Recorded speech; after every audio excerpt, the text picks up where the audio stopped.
Hey folks, this is Chris Versace here, and I want to welcome you to what I consider to be special conversation on this episode of Why the Buzz. We all know that cybersecurity is an unfortunate growth industry, one that's presenting numerous challenges to companies, enterprises, other businesses, and other institutions and individuals alike.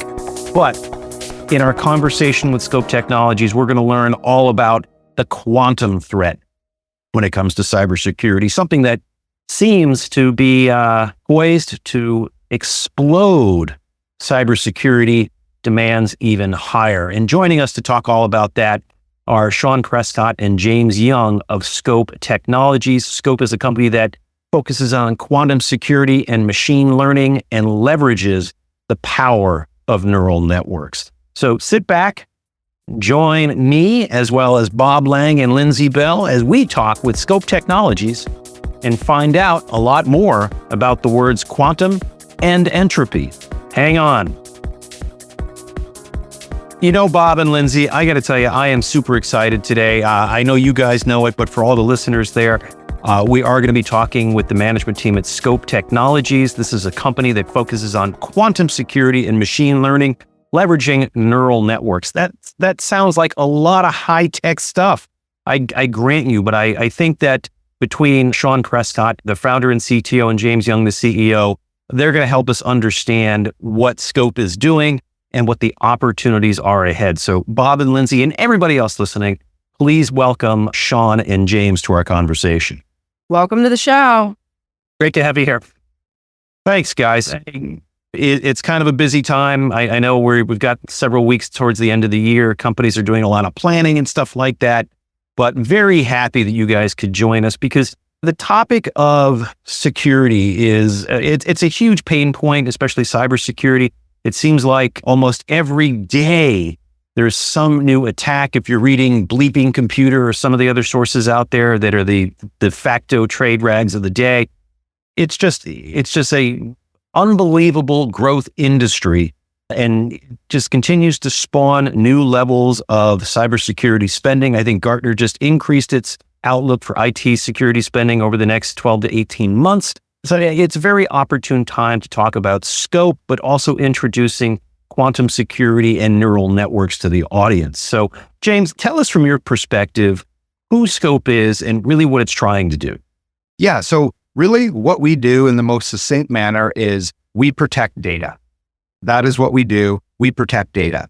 We protect data both from the impending or future quantum storm and all of the essentially changing of the security landscape that will result from quantum computing.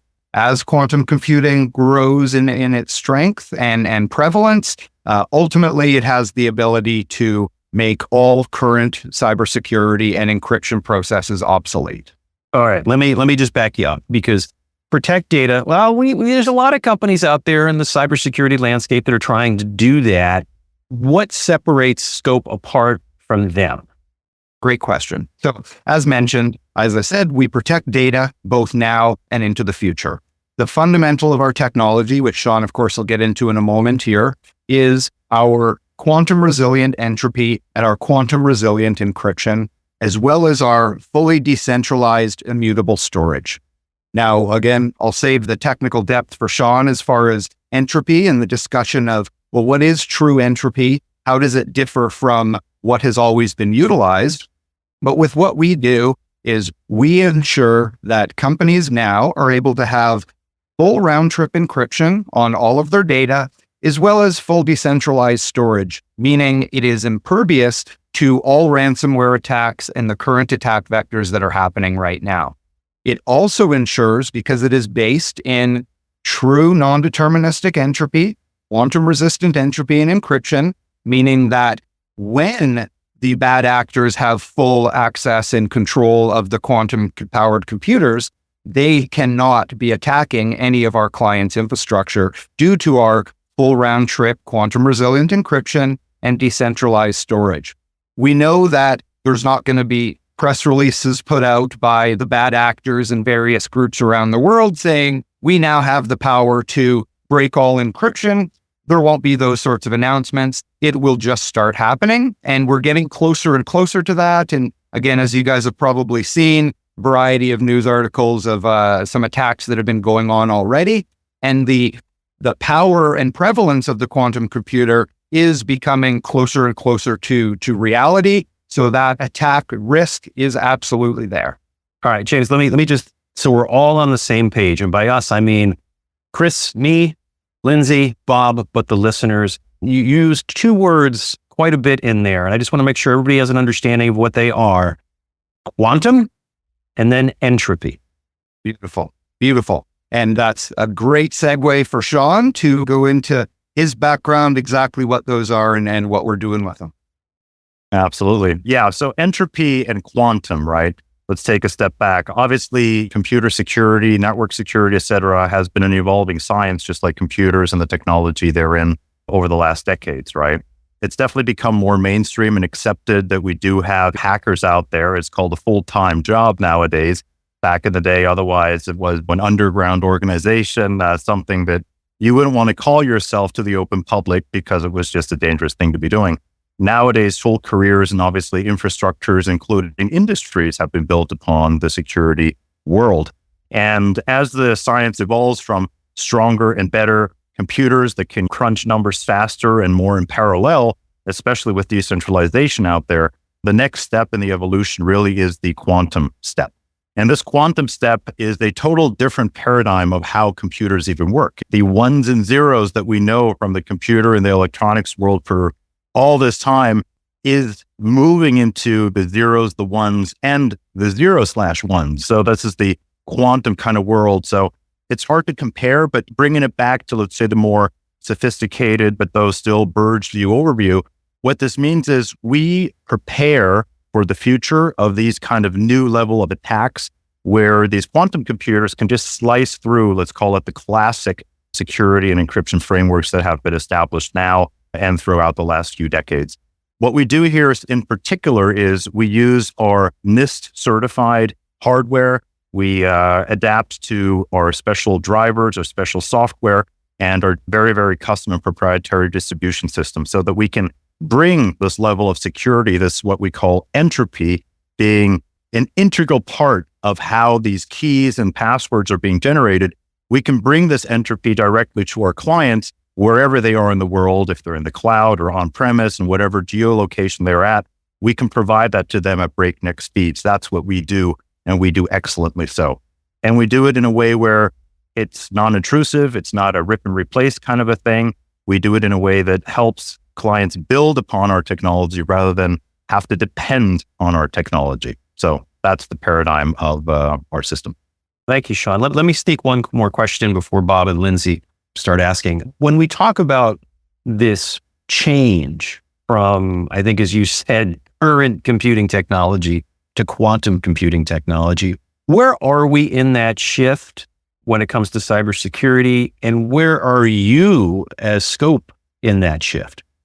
So in one way, we're very, very close to the Y2Q, the Y2K problem we had almost 25 years ago. This time around, it's the quantum threat. And I am sure that we can prepare for it. And that's what we do, being ahead of it, being very closely listening to our different channels, especially in the science world, especially on the NIST standardization world with Kyber and these new frameworks. And essentially, just the security infrastructure, the security world is very, very focused on these changes. And so listening and being active and understanding what's going on keeps us ahead of the quantum threat. And also to verify the market, we do see additional revolutions in the quantum space where more powerful computers have been made available. We have quantum resources that could be rented for lots of money, but for these state actors, lots of money isn't really a barrier. So yeah, this is ultimately coming and it will become more and more mainstream as we've expected it to happen over the last decades. Well, it's interesting that you compare it to the Y2K threat, yet it hasn't been, like you just said, it hasn't become this mainstream thing yet. I mean, the quantum threat isn't something that I hear about in my daily activity, scanning through the news and such. So talk a bit more about how individuals become more aware of it and how aware are corporations of this threat? And how are they adopting the technology that you have? Are they in the very early stages of adoption? To a degree, yeah, the degrees definitely vary, right? We speak to some pretty big multinationals. We also speak to smaller SMEs from law firms, several dozen employees and several hundred clients, to the mega corps that have several million clients in, let's call it the medical field, right? For instance, insurances, et cetera. The various degrees of preparedness or awareness. Dominantly, though, all of these bigger companies, they have to report, they're audited. So their whole IT security framework, their policies, I have not yet seen one that addresses the entropy aspect of their security framework. They're always talk about don't install viruses, don't open up attachments from unknown senders, but never is there the discussion about what entropy is. It's like kind of a new word for a lot of people, actually, even though it's been an integral part of the evolution of our technology stack globally. What we do is we talk to them, we explain to them, like Y2K had a certain date, right? So that was January 31st, 1999. The quantum, the Y2Q threat doesn't really have a date, but we know it's coming, right? And so preparing for that and the current threats is what we try to ease our clients into and letting them understand and help them on that way. So, Sean, when you're talking to companies and you're identifying to them, well, this was a quantum attack. This is an example of what we're talking about that's coming, the storm. What are one or two of those examples that you kind of discuss?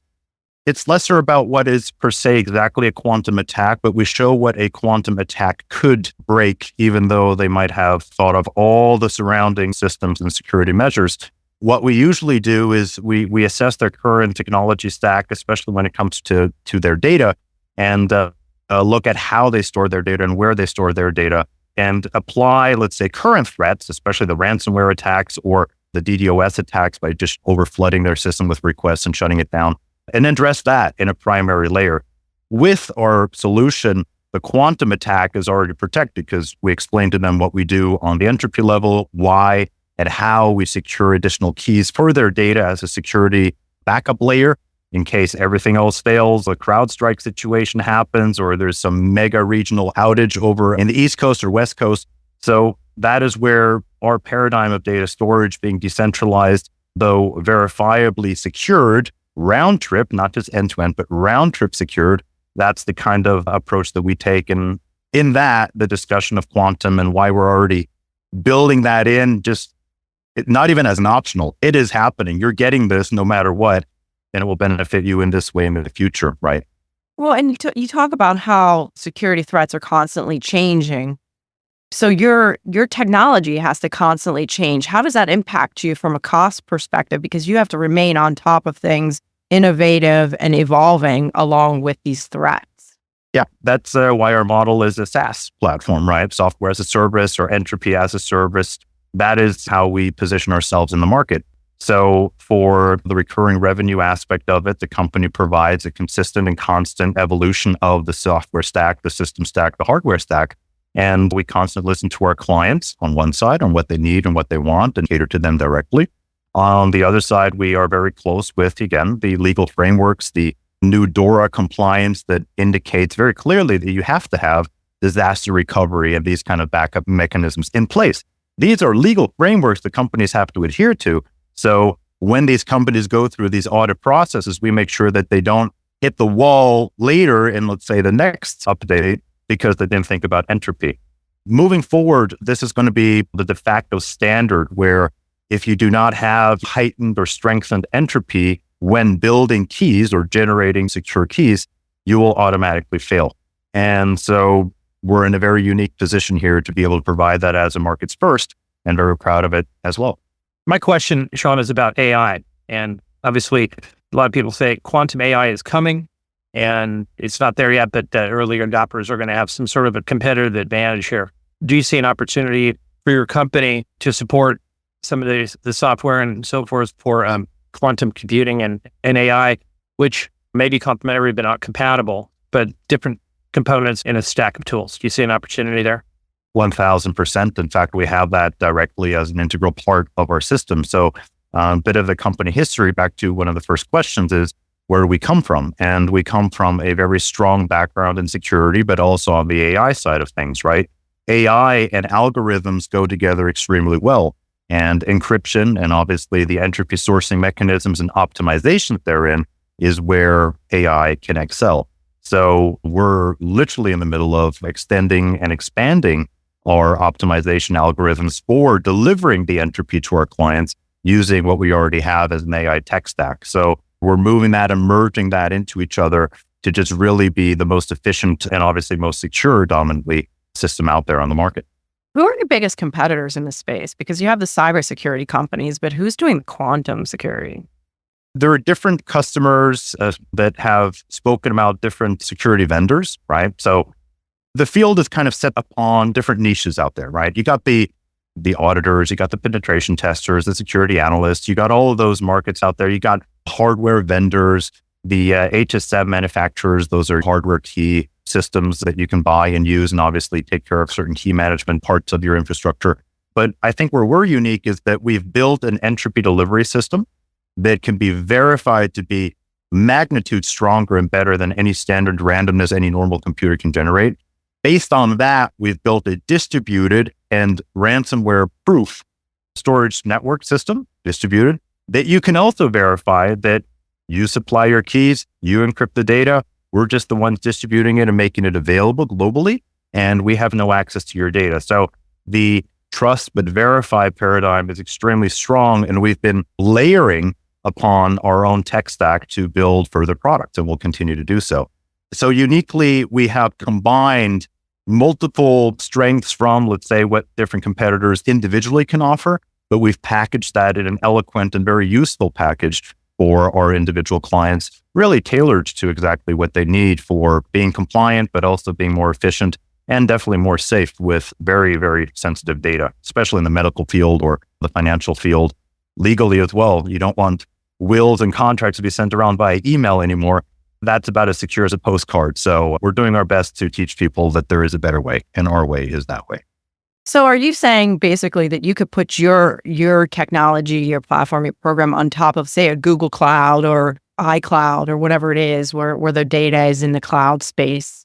So from a user's perspective, when they use the front-end interface, it is a bit like a cloud storage system, maybe a Google Drive or a OneDrive, though in the background, definitely on steroids, right? We don't have access to your data, so we can't run any analysis. That's not where we would be applying any kind of AI, just to be clear. It's just data garbage to us. You have the keys.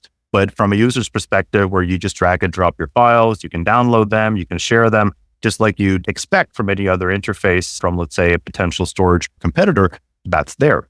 The beauty, though, is it is encryption-based permissioning. If you have the keys, you have access. If you don't have the keys, you're out of luck. So as we don't have the keys, and we're proud to not have the keys, because that is literally what we want to be doing, is not have the keys, but have that kind of, let's say, security layer provided. Some of our clients, they use cloud services like Amazon or Azure from Microsoft. And we're not here, again, to rip and replace what they have. We're just saying, you already have it there in the cloud. How about you just create a redundant copy of that data and put it over to our infrastructure, just in case something goes down there, or you need to have it available in another zone somewhere at an instance. So that's an additional quality of life improvement that we can offer besides securing the stack additionally. What if you lose the key? Not good.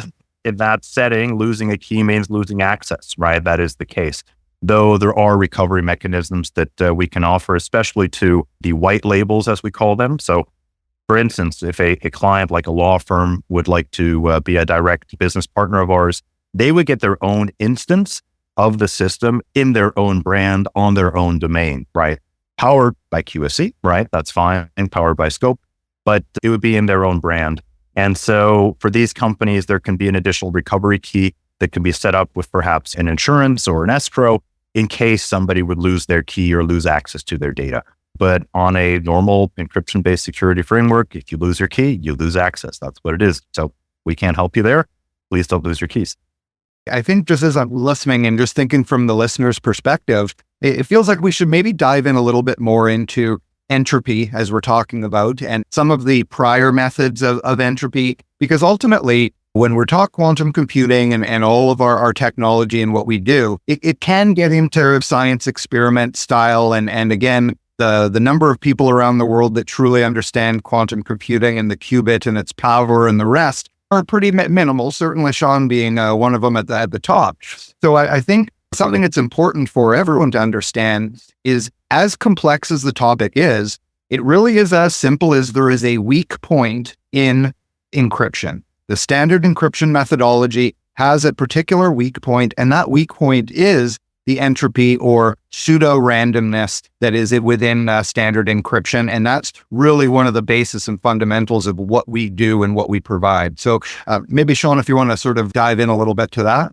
Yeah, I'd love to. I think that's a very good point there, James. Thanks for pushing on that. So my analogy that I like to make, and this is true fact, if we think back to the way old, very slow computers, we're talking the 70s and the 80s, with the black screen and the green text, or maybe the amber text if you were into the newer kind of paradigm of that. So if you would ask a program on one of those computers to say, generate a random number, it would spit out some kind of a number. But what it would do in generating that random number is it would have some kind of an algorithm to take that entropy, and I'll get right to that, take that entropy, do some mathemagic with it, and spit out something else. In that case, the entropy would literally be time, the actual date and time on that computer on the CPU chip. So if you would rewind the time and ask it to generate another random number, it would generate that same random number because it has the same input, had the same entropy, right? And so that is called very weak entropy because it is deterministic. The output is deterministic. If you rewind time, you get the same number, not random, right? It's just mathemagic, as I call it. So in terms of the evolution of that science and evolving that, different ideas have been put together. The science experiment was in full throttle. One thought that maybe let's take some audio recording, right? Trying to get some randomness, get some audio recording of a river or a waterfall. Obviously, you're not going to get all the atoms of the water back up the hill to fall the same way to create that same audio. Pretty good idea. And then use that audio stream as part of entropy to generate those random numbers, which are so desperately importantly needed for creating strong encryption keys. The problem is you had this audio recording. So all you had to do is just replay and find the right sequence in the audio recording. And then again, you would create that kind of entropy that just is replayable, hence deterministic. So what we have, and this is really what differentiates us, is the hardware that we use is very special hardware. It's noise signaling generators that, again, are NIST certified and standardized that create non-deterministic randomness, meaning you cannot replay it, you cannot generate the same signal, you cannot in any way create the same environment to create a certain output. You cannot replay that environment in any which way, right? And so the non-deterministic aspect of it, that is ultimately what quantum computers cannot cut through, right? If it's about finding a sequence or trying to replay that sequence, that is what quantum computers are brutally good at, right? That's the big paradigm shift if you want to be precise on it. Non-deterministic randomness is difficult, hard, as it should be, because it's encryption, right? So that's really the technological shift that we've built, provided, and are servicing to our clients. So I have a quick follow-up question on that. You've used the word encrypted a lot, and then you're tying it to entropy. And when I hear the word encrypted, I think of blockchain, right? So could you maybe relate what you're doing to the blockchain? Is it similar? Is there a weak point in the blockchain? Because as a consumer, you're made to believe that the blockchain is unbreakable and it's this encrypted thing that you just can't, the hackers can't hack into. So is there a relation there, or am I just kind of stretching for straws? No, you're not wrong at all. Not all blockchains are built the same, and not all blockchain foundational algorithms are built the same, right? There are some chains, as in, let's make an example. The Bitcoin network is built fundamentally different than, let's say, the Ethereum network. And if you use elliptic curve or even Edward curves, those are very, very quantum resilient on its own as an algorithm. Though obviously the key, the actual generating that private key that you ultimately then access your funds with, that can still be the weak spot because you're still generating that on a very, very normal laptop, computer, etc. So my advice would be, and this is what we've done for a pretty big client as well, is secure those wallets at the key generation process with our quantum resilient entropy. And then you've covered what you can cover. We can change the Bitcoin network. If there's another foundational flaw within the network itself, that is something that the decentralized space will have to figure out by voting into, a fork of a new blockchain. But we can do our part by securing the wallets, by securing those keys and access keys with our quantum entropy. So I had a question for you, Sean. I'm looking at the business model, and you have the freemium SaaS model and the enterprise solution. What is the mix there of customers for each one of those two models? And where's the profitability, the bigger profitability at between those two?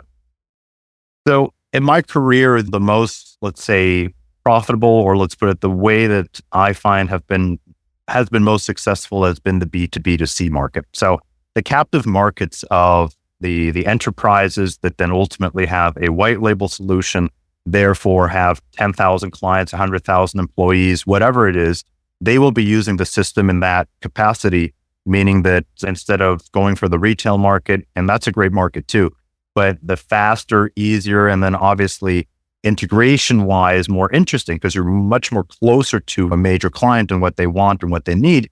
It just has been proven to me that the system can be improved much more faster and efficiently. And so therefore, I find the initial success easier to achieve on the B2B model. Absolutely. And just further to that, there's certainly a more early adopter side of things or need on the retail side. As again, the attacks and the risks become more prevalent, then each of us as individuals, we want to have our secure data, our passwords, our will and legal information, health information, in pictures, all of these sorts of things. There'll be real value and need from an individual to have this sort of encrypted data storage beyond just the standard cloud storage that we all have. With the businesses, certainly there is that need, as well as the regulations and requirements that are put on companies to ensure that they have the proper preparedness plans and the proper structures in place. Let me kind of ask a question that's been percolating in the back of my mind. I think we can all agree that the cyber threat landscape is a rising tide, and it's going to lift a lot of different boats. But from what we're talking about here, particularly on the quantum side and the need to protect against the use of quantum by bad actors, are there certain industries that might be impacted more or sooner than others?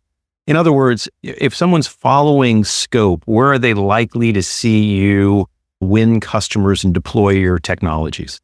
Very, very good question. The answer is pretty much right down the middle in the data that needs to be secured the most. We're talking financial data. So I'm talking banking, exchanges. We're talking legal data, meaning also exchanges and banks and obviously law firms and brokers, et cetera, but especially also medical data, right? Currently, I think probably in the medical field, the supply for easy to use, but those secure systems is terrible, right? It also has a lot to do with the knowledge, right? These are doctors, these are specialists in their own field. They're not computer scientists. The patients are usually of a different generation that aren't familiar with how to use the technology. So anything around transmitting, let's say, medical HIPAA compliant data, sometimes unfortunately is sending a fax of an X-ray through those old channels. I mean, I can't read an X-ray and I definitely can't read a faxed X-ray. I don't know how the doctors do it. So they're brutally professional on what they do, but we have to give them that information in a better secure channel. And so there's a lot of potential in the medical field, but obviously on a regulatory side of things, the financial sector is screaming for something like that. They just have to have it. So we're definitely pushing hard on that side, and it's reflected in our sales pipeline. What about government, defense, DoD, that sort of thing? Yeah, very much so. So my background also, I worked at the NSA in Switzerland. I built digital identity frameworks. I was the program manager for the identity and access management system on a federal level, securing communication channels of the federal council. Switzerland is very confused. We have 7 presidents there, so they need to talk to each other. This kind of background and the pushes within the government are very, very clear. And this has been, more than a decade ago. Obviously, as the technology evolved and now the quantum technology is available, as in even the countermeasures that we deploy, this kind of development within the government has been seen again with the US's administration pushing out needs to have this kind of technology insourced and built within the United States government. So it is 100% something that is coming in basically the entire Western Hemisphere. Geographically, where are you primarily, your clientele, where are they primarily focused? Dominantly the United States, North America, also in Europe. All right. And one final question before we wrap up today's conversation. And again, thank you both for joining us. I think this has just been, on the one hand, fascinating, at the same time, illuminating, throwing a spotlight on something that I don't think a lot of folks are thinking about today, and they should have on their radar screens. And kind of with that, speaking of radar screens, for someone who's sitting here today and hearing the scope story for the very first time, what would you say are some things that over the next couple months, next few quarters, might be, to the extent you can telegraph them, should be some interesting signposts for you to watch out for, pay attention to, that sort of thing? Just to make sure I understand the question, are you meaning things that we are watching for in the industry and then additional quantum developments, or the possible investor watching for from scope? I would say both, especially what you guys are paying attention to, because this is such a new topic. I think if you are able to contemplate potential tipping points, that would be of interest to the listeners, because it will allow them to see that, oh yes, I heard the scope story. I see that it is tracking or maybe accelerating. These are the things, as investors and doing your homework, doing your diligence on a prospect, we want to pay attention to. For sure. Absolutely. And so really an interesting thing of our opportunity is that we have obviously the incoming quantum storm, Y2K or Y2Q coming, that obviously will put this much more in the forefront of everyone's mind, businesses and individuals. But the fact that we are protecting against the current attack vectors right now, and our system is impervious to the current ransomware attacks. And ransomware really is not focused specifically on those high value data industries that we talked about, the health, the financials. Really, any company and every style and type and industry of company is being attacked with ransomwares right now. And whether that be a small business being ransomwared for 20,000 or 50,000, or a large entity being ransomwared for millions of dollars, the frequency of those attacks is increasing. And as those attacks continue to increase, the need for a decentralized, fully encrypted storage like ours just grows. Additionally to that, and this will be some I'll hand to Sean to give a little bit more detail and context on, but there's particular attacks within the quantum realm that are signaling the bad actors getting closer and closer to critical mass to be able to just obliterate all. There was an attack recently out of China, I believe, that touched on a couple of very particular points within the quantum space. Maybe, Sean, if you could just touch on some examples of some of those attacks that are signaling it getting closer and closer. Yeah, I think that would be super helpful, because we all hear about these attacks, as I was saying, but to the extent that we can listen for those or pick up signs that, oh, these are quantum attacks and the volume of quantum attacks are accelerating, I think that would be helpful. Yeah, I think the important part here is to really listen to the manufacturers and the different news channels that they basically broadcast their information of. When you join different scientific boards, and this can be, on open social media as well, there are subreddits out there and different other platforms. If you want to stay informed, there are plenty of ways to do that. You don't have to be in some special science club to stay in the loop. So join those channels and then understand a bit more about, okay, so this manufacturer is creating this. Oh, they've created a breakthrough. They've got 32 qubits right now that have been able to be running in sequence with a certain time frame, which is a new achievement, et cetera. And then obviously when you get these different streams about quantum storage, not just the quantum storage part, but the quantum compute part, right? The key word is compute here. That is where you really need to open your eyes and sharpen your ears and listen to what's going on. Because those are usually the experiments happening, especially when it comes to trying to break and crack different kind of algorithms there, because that is what they're trying to do, is sustain, kind of like with cold fusion, sustain the experiment long enough to make sure that their settings and tunes have been set up correctly. Again, quantum computers, they do need special infrastructure. They have to be cooled down. They're not something that you can just make smaller and put in your pocket like a phone, but that will evolve ultimately. And so staying informed with, let's say, the science literature will keep you informed there. And then obviously join a hacker forum or a newsletter or something like that. Go to our website where we post different kind of information and news releases on our products against systems that have perhaps been compromised or algorithms that are deemed insecure or new updates to the NIST standards, especially with the framework of Kyber coming along. Happy to be there and help. Sean, you had me at join a hacker forum. I don't think any one of the three of us is going to do that, but good advice nonetheless. So with that, Sean Prescott, founder and CTO, James Young, CEO of Scope Technologies, thank you so much for joining us. Utterly fascinating conversation. And we don't do this with everybody that we speak to, but we are going to reserve the right to call you back because it sounds like we're in the early stages of this. And it's something that we want to monitor its development and get deeper into the weeds over time. So thank you very much, gentlemen. Thank you so much. It was great. Thank you. Here, it was a pleasure. Happy to come back anytime, guys. Thank you all very much.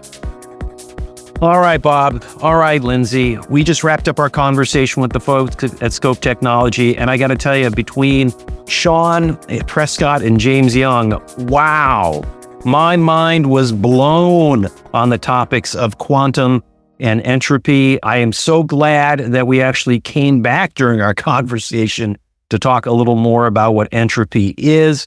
I also say that as I reflect on the conversation, I'm kind of scared whatless of what can come. Same. It's scary. Like, you think the cyber attacks that we're seeing now are insane, but it's just going to it's getting worse. And talking to them, they talked about this, what do they call it? A quantum storm. And they likened it to the Y2K event. And it's just something that I haven't really heard a lot about. So that became a little bit scary. And then for me, again, layman here in the security space, Right. I hear a lot about the blockchain and how that is this encrypted network that's going to be the solving product for everything. And they talked about how that has its own weak points and that their quantum security, this entropy, can help even secure the blockchain more. So it's a really enlightening conversation. Yeah, as I think about it, we all hear, like, for example, about how the next Intel chip, the next NVIDIA chip, the next Apple Silicon chip, and it's how much more powerful and what it can do. And I think that the layperson doesn't sit back and say, wow, what happens as that accelerates and bad actors harness it for not good things? And I think this conversation is really kind of an eye-opener on that front. Fortunate for us, we were able to talk with these guys at Scope Technologies ahead of this quantum storm. Bob, what do you think? Well, I think what's interesting about the whole quantum storm thing is to relate it to its quantum computed competitor, which is classical computing. It does things at a much more rapid pace and much more speed and velocity than classical computers. So it's all about getting information in the hands of the users much faster. So it opens up a door or a window for the hackers to come in there and disrupt a lot of things. And I think that when AI has come in and it's opened the door for quantum computing to take over for that classical computing, which is what we're all used to right now, which is the battle that names like Palo Alto and CrowdStrike and Fortinet and some of these other public companies here in the United States are trying to battle and fight with versus these cyber hackers and so forth and cybercrime. So I think it's a fascinating element at going to the next level here with quantum computing. I think building on that, Bob, it's a little eye-opening because, as we're having this conversation, we're kind of at the halfway point, maybe a little more, of the September quarter earnings season, again, for the September 2024 quarter, to put a timestamp on it. And we've got a slew of cybersecurity companies yet to report. So it'll be really interesting to hear how many of them are starting to talk about this. I think that could be kind of a really nice confirming point for what Scope is doing and what its opportunities are. I will say this, for folks who want to know more about Scope Technologies, please be sure to check the show notes. We'll have a link to the company's website. You can also see a link to their most recent investor presentation. I would encourage you to do your homework, dig more into Scope, dig more into the opportunities, and let the buyer beware.